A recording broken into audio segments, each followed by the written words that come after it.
ప్రభుత్వం అండతోటే government support తోనే జరుగుతున్న ఒక చరిత్ర వక్రీకరణ, నిజాలను కప్పిపుచ్చి సమాజాన్ని ప్రజలను ఎట్లా తప్పుదోవ పట్టించారు, దాని వెనుక ఉన్న అంతర్జాతీయ కుట్రకోణం, దాని వెనుక ఉన్న శక్తులు ఒక్కొక్కటి ఆమెకి ఇంకా అర్థమైపోతుంది అనమాట. కానీ ఇంకప్పుడు నిజాలు రాయడం మొదలు పెడుతుంది, ఆమె మీద దాడులు కూడా మొదలవుతాయి, పోలీసుల దౌర్జన్యాలు, మూక దాడులు, మూక నిరసనలు మొదలవుతాయి అన్నమాట.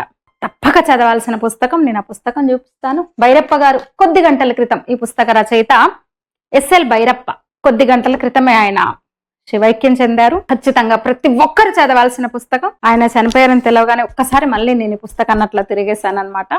చెప్పాలనిపించింది ఈ పుస్తకం గురించి, వారి గురించి మనం తలుచుకోవాలి ఖచ్చితంగా.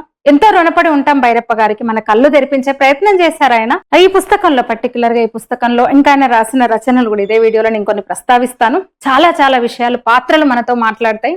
చదవండి, మీరు తప్పక చదవండి. కొద్దిసేపటి క్రితమే చెప్పిన కదా, కొద్దిసేపటి క్రితమే ఆయన చనిపోయారు. ఎన్ని కుట్రలు బయట పెట్టారు అసలు ఆయన.